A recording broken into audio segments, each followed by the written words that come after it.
Hello, I'm Michelangelo Maglake, a registered psychometrician, and I'm your instructor for today for the topic of cognitive psychology, the operant conditioning, and classical conditioning.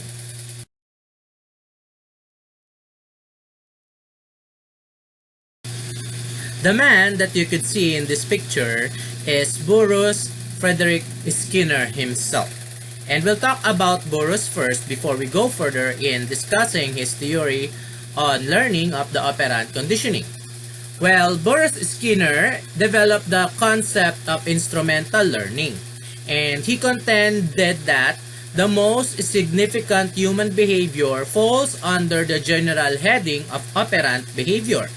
This means that there are relatively few readily observable stimuli that lead to human action. It also means that reinforcement or its absence have a big role on the behavior of individuals.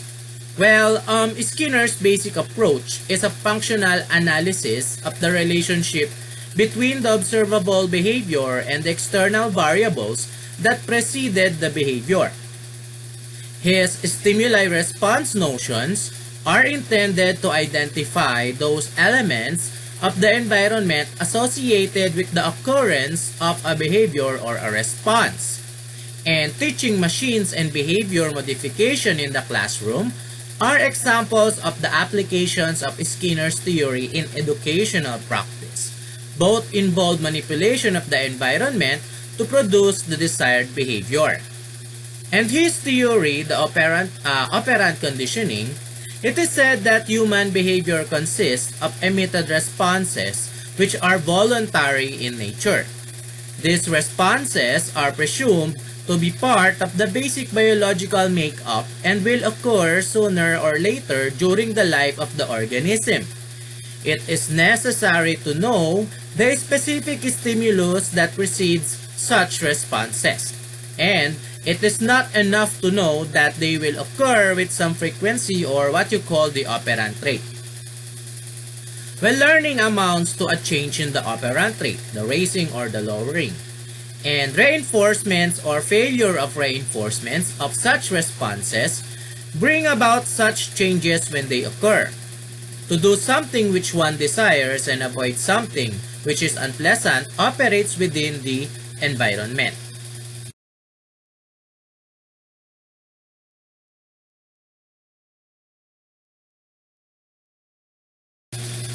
Since we are talking about operant conditioning, let's talk about reinforcement. Well, there are two types of reinforcement, the reinforcer and the non-reinforcer. It is called the reinforcer if it changes the operant rate of the individual. If it is ineffective, it is a non-reinforcer. When an organism emits responses, the trainer can introduce some new stimulus that either does or does not change the operant rate. For example, food for hungry animals is reinforcing. In humans, being praised, gifted, money, and privileges of various kinds can serve as reinforcers. The reinforcer which can be most easily applied is knowledge of result or KR. And when a person emits a response and this responses is expressed to be correct, this knowledge of results is found to reinforce with sufficient potency to obviate any other reward. Well, Skinner differentiated the two kinds of reinforcers, the positive and negative reinforcers. Each of these may be primary or secondary. A primary reinforcer is a stimulus that is reinforcing even without learning. Example, the food, the water, and the sex. And the secondary reinforcer is a previous neutral stimulus that, through repeated pairings and with a number of other reinforcers in various situations, has become reinforcing for many behaviors. A secondary reinforcer is one whose value is learned through association with other reinforcers. For example, the money, the reward, and the success. Well, a positive reinforcer is any stimulus whose presentation strengthens the behavior upon which it is made contingent. A negative reinforcer is any stimulus whose withdrawal strengthens the behavior. And a positive reinforcement consists of presenting a stimulus by adding something, a loud noise, an electric shock, or a teacher's frown from the situation. In both cases, the probability that the response will recur is increased. Well, one of his concepts is also the immediacy of reinforcement. When should you provide reinforcement? Immediacy. Immediate. Well, a reinforcing stimulus must be presented very shortly after a response is emitted. And otherwise, the learner may emit responses other than the desired response. Experiments reveal that a correct response should be reinforced within 5 seconds or there will be no benefit. Well, Skinner, also known as a reward psychologist, states that reinforcement must be scheduled according to the following: the fixed ratio and the variable ratio schedule. Well, the fixed ratio is when reinforcement after a fixed number of correct responses. Well, you give the reinforcement after a fixed number of correct responses. So for example, salary every second week or compensation on piecework basis. Well, the variable ratio schedule, it is a varying number of correct responses must occur before reinforcement. For example, slot machines or sales on commission basis. And there are also other concepts of operant conditioning such as discriminate stimuli or the DS. It is desired that the learner emit a specific response at a certain time on certain conditions. This can be arranged by reinforcing the desired responses only when a certain stimulus is present. For example, we do not reinforce people for saying, "Please pass the salt" or "Please pass the sugar," unless we are at the table and salt is available. Or we only reinforce a child for calling "Mama" only in reference to his or her mother. Well, we also have the other concept called extinction. Well, extinction is the result of withholding reinforcement. If a response has been reinforced and has a high operant rate, its frequency can be reduced back to its operant level by not reinforcing such responses. The response will then gradually drop in frequency until it is no longer considered important, meaningful, and learned. Well, the other one is shaping. To be effective, reinforcers must be given only when the desired behavior is performed. However, in situations where complex skills are being learned, the desired performance initially does not occur. So it cannot be increasingly reinforced. This problem is solved by the use of the shaping procedure. Well, in shaping, the subject receives a reward or reinforcement for each small step taken towards a final goal, the target response. Well, rather than only for the final response. Successive approximation must be given and followed by a reward. And teaching complex behavior patterns requires learning each part of the sequence separately. In most instances, the learner will not produce all sequences that make up the complex pattern immediately. The procedure for teaching a complex behavior is to start by reinforcing partial responses, the small bits of behavior that make up the whole, and little by little, a complete response is then shaped. Well, the method of successive approximations is used to shape behavior. This means rewarding each bit of behavior that leads to the performance of the whole. To teach a pigeon to walk in a figure 8, well, it's one of Skinner's experiment. Skinner watched the bird's activity and gave it food when it moved to the right. At first, the pigeon got food for simply turning its head in the right direction. Then for taking a step in the right direction, then for making the correct turn, and so on until it learned to do a complete figure 8. Take note of that. Then shaping was used successfully to make a visually impaired boy to wear glasses. Doctors warned the boy that without those eyeglasses he would become blind. Well, the boy, however, refused to wear eyeglasses and threw tantrums at the mere mention of it. The eyeglasses was left in his room, and he was given candy if he touched it in any way, until he learned to wear the eyeglasses. Well, in animals, such a technique is referred to as differential reinforcement of successive approximations or chaining. In chaining, the trainer established a sequence of chain of responses, the last of which leads to a reward. Well, such technique involves reinforcing the animal every time it made a move to the desired direction until it had learned the response and not reinforcing it anymore. With the use of this technique, it is possible to train animals in complex behavior. Another part of the other concepts in operant conditioning is the discrimination and differentiation. There are two features in operant conditioning that can change the quality of the response. This is the two. Well, discrimination is made between stimuli where a response is elicited to only one of a pair of stimuli. The standard lever pressing experiment may serve as discriminatory conditioning if the lever or the button pressing delivers food pellets in the presence of a positive supporting stimuli. The subject learned to respond only when the light is on, and although the light does not actually elicit the responses. When the food is delivered only in the presence of the light, the situation becomes one with controlled intermittent reinforcement. Because lever pressing is reinforced only part of the time. Eventually, response occurs almost exclusively when the light is on.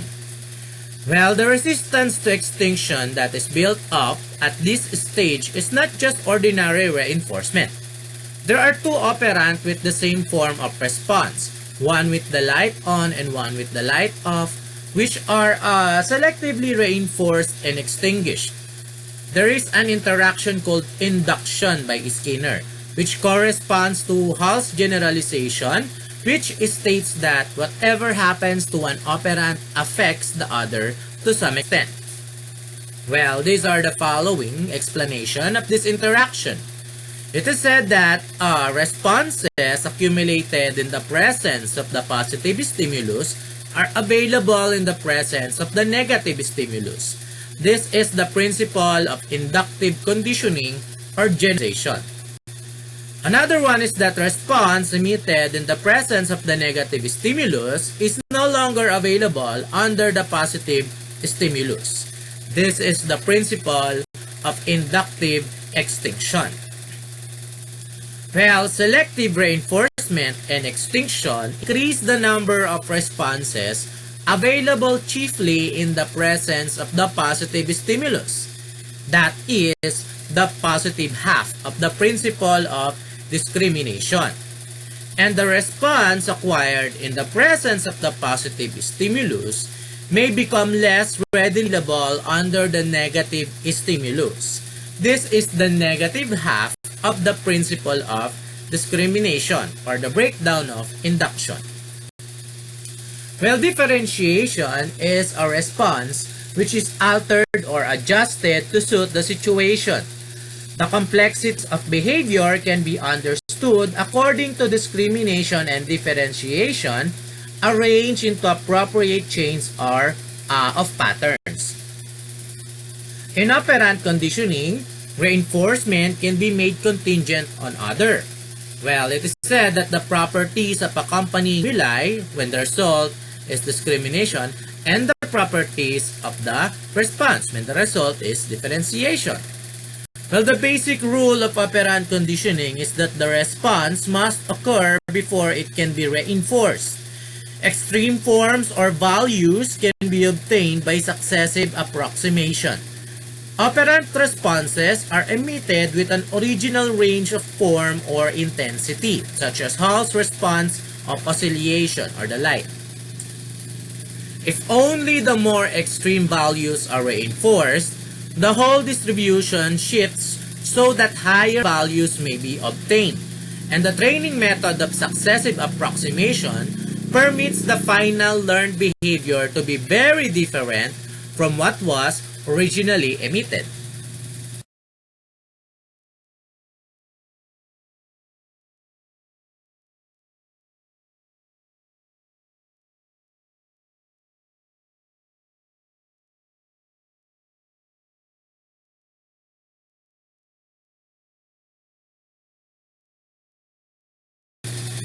Now let's talk about schedules of learning. While much of Skinner's work has been directed towards discovering the relationship between various schedules of reinforcement and the three measures of learning: the rate of learning, response rate, and extinction rate.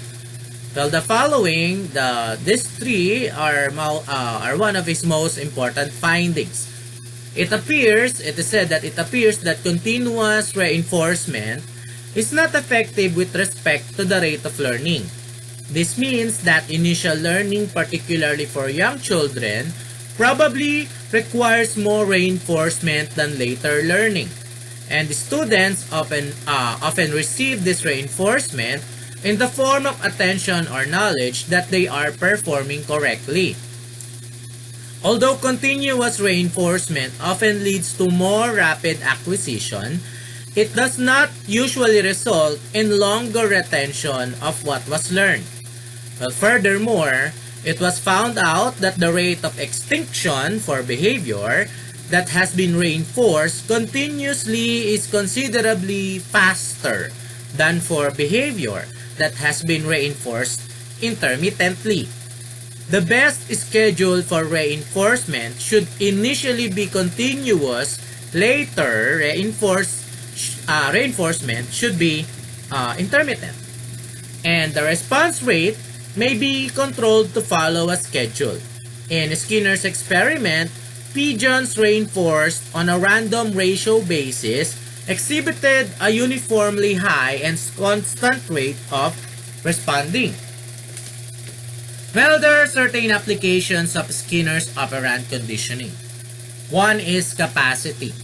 Capacity in a descriptive system, well, the laws contain empirical constants which are different for various species and for different members of each species. For example, is the eating rate of the young and old animals. The other one is practice. While a simple law of exercise, practice under conditions of contiguity of stimulus and response, is accepted for type S conditioning, and conditioning that occurs under the type R depends upon repeated reinforcement. Well, Guti explained that the acquisition of skills is through practice. Then he also had this motivation. In agreement with Thorndike's studies, reward increases operant strength, while punishment has a corresponding weakening influence. Although there are several ways in which punishment enters, there is the variable called emotion, which reduces the rate of responding without reducing the number of responses that could lead to extinction. He also has this understanding or insight. This was identified by Killer and Schoenfeld with rapid learning. Well, they explained that insight on the basis of similarity of the present problem to one earlier solved and the similarity of the problem. Well, solving the problem means only the appearance of a solution in the form of response.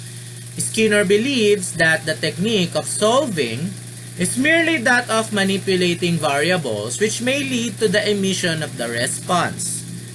No new factor of originality is involved, and this makes it possible to teach a child to think. Another one of his application of operant conditioning is transfer. Well, induction is the basis of transfer. The reinforcement of a response increases the probability of eliciting responses containing the same elements.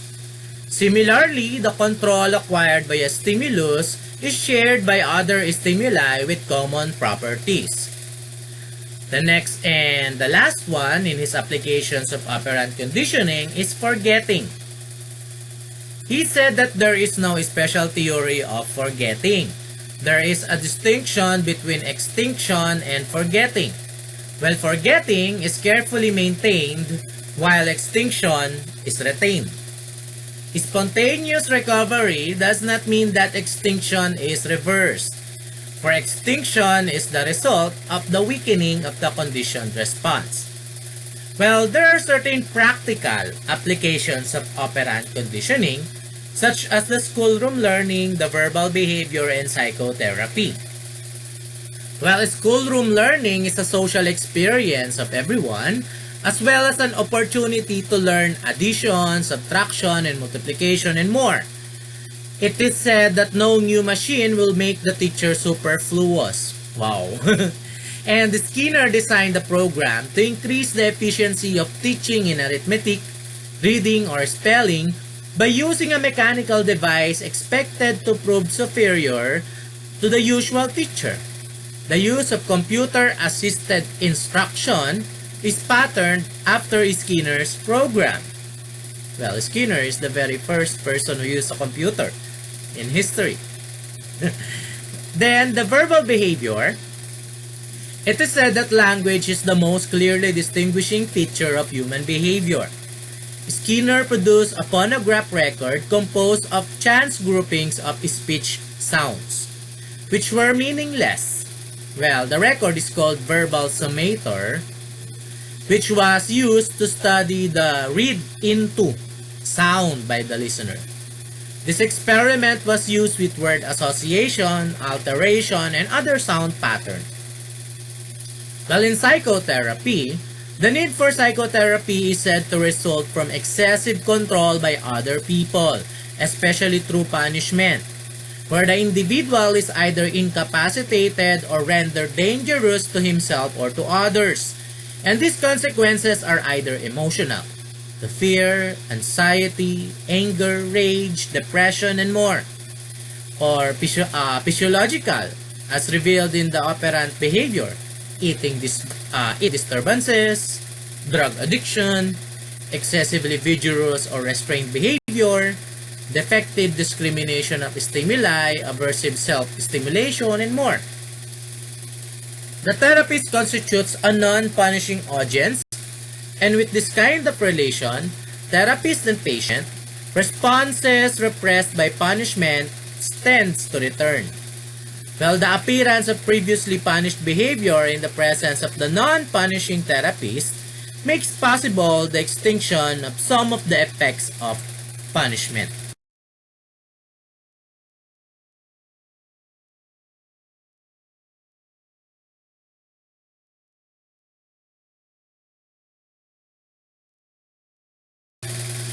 Now we'll move forward to one of the theories of learning in cognitive psychology, as introduced by one of the most good-looking psychologists in our history, Mr. John B. Watson. Well, John B. Watson, the formulation of behaviorism is attributed to him, who was influenced by the Russian physiologist Pavlov.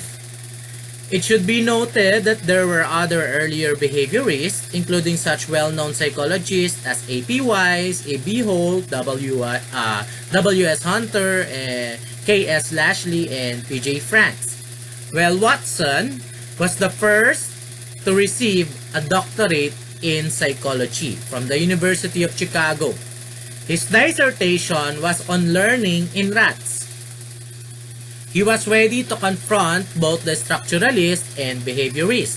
In his work, Psychology as the Behaviorist Views It, according in the 1913. He argued that the whole idea of consciousness of mental life was superstition, a relic from the Middle Ages. You cannot define consciousness any more than you can define soul. You cannot locate or measure it, and therefore it cannot be the object of scientific study. And according to Watson, in order to be scientific, psychology must be based and deal exclusively on data derived through overt, objective observations. It should avoid any consideration of the factor of consciousness, since conscious states are subjective experiences and not overt behavior. The psychological data to be considered should be neurological, muscular, and glandular responses made to physical stimuli, and the central factor in learning considered should be behavior. The overt responses of animals and human beings, which are observable and measurable. Well, Watson asserts the influence of training by stating these famous words. Give me the baby and I'll make it climb and use its hands in construction of building of stone or wood. I'll make it a thief, a gunman, or a dope friend. Make him a deaf mute, and I will build you a Helen Keller. Men are not born. He believed that no matter what genetic background, environmental stimulation in the form of conditioning could produce any behavior. And Watson's point of view was based largely on Pavlov's famous experiments.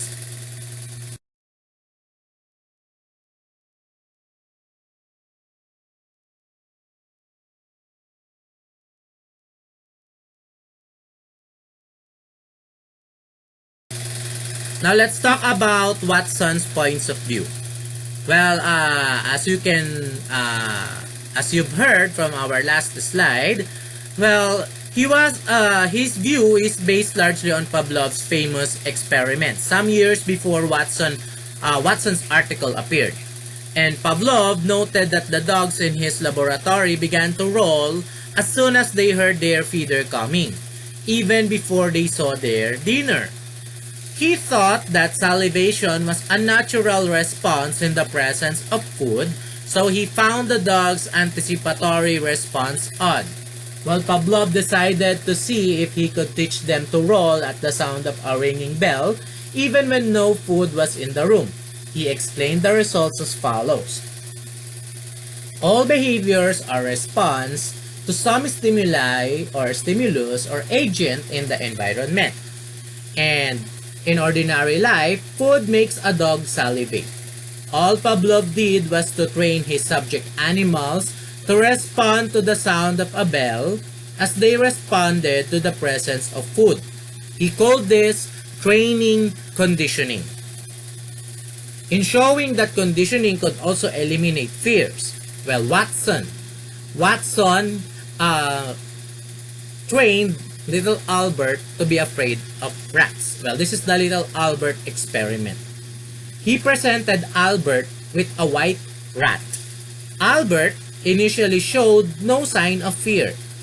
When he struck a steel bar right beside Albert's head, this loud sound, or US, unconditioned stimulus, automatically made Albert cry, unconditional response. After repeated pairings of the white rat and the loud sound, Albert was conditioned to fear the rat even when he heard no loud sound. Well, phobic reactions can also be a process of conditioning. And according to Mary Cover Jones in the 1924 experiment, she's one of Watson's graduate students. She successfully reconditioned a boy who showed fear of rabbits, not caused by laboratory conditioning. Well, to overcome this fear, a rabbit was presented from afar and gradually brought closer while the child was eating. In another study described as one of the earliest, if not the first, systematic utilization of behavior therapy, Jones attempted to treat the exaggerated fear reaction in a boy. And Peter, who then was 2 years old and 10 months old, well, Peter was described as a generally healthy, well-adjusted child with a fear of white rats that also extended to rabbits, fur coats, feathers, and cotton wool. Well, Jones carefully documented the nature of the child's fear response and the conditions that elicited the greatest fear. She then set out to determine whether she could uncondition the fear response to one stimulus and whether such unconditioning would generalize to other stimuli. Well, Jones chose to focus on Peter's fear of rabbits since this seemed greater than his fear of rats. She proceeded by bringing Peter to play together with 3 other children who were selected because they showed no fear towards the rabbit at a time, and at a time when the rabbit was present. Well, gradually, Peter moved from almost complete negative terror at the sight of the rabbit to a completely pleasant positive response. This method worked successfully and generalized to other stimuli as well. Well, this is Mary Cover Jones procedure in Peter's fear rabbit experiment. These are considered as steps in unconditioning. At first, the rabbit is put in cage anywhere in the room and cause fear reactions to Peter. And then after a while, the rabbit in the cage is 12 feet away within, from Peter. Change the distance from 12 feet away, and it is tolerated by Peter. And then move again the rabbit in the cage by 4 feet away, and it is also tolerated by Peter. And then the rabbit in the cage is 3 feet away, it is still tolerated. And when the rabbit is in the cage is already nearby Peter, it is still tolerated by Peter. Then the rabbit is then freed in the room and it was still tolerated by Peter. When the rabbit, the experimenter held the rabbit and made Peter touch the rabbit. And the rabbit, as it is touched, it was also freed in the room. Well, then afterwards, the rabbit was defied by spitting, by throwing things, and sometimes imitating the rabbit. Well, then the rabbit is then put on a tray on a high chair and squats in defenseless position beside the rabbit. Well, Peter made squats in defenseless position. And then the experimenter helps to carry the rabbit to its cage. He asked Peter to help her carry the rabbit to the cage. And then after a while, the experimenter holds the rabbit on the lap and allowing Peter to hold the rabbit on his lap as well. And then afterwards, she left the room together with Peter and the rabbit. Yeah, just something like that. The rabbit is left alone in the room with Peter. And then the Peter was allowed to play with the rabbit in the playpen and fondles the rabbit affectionately. And then the experimenter let the rabbit nibble on Peter's fingers. And then after a while, after the experiment, Peter lost his fear of fur coat, feathers, and cotton wools.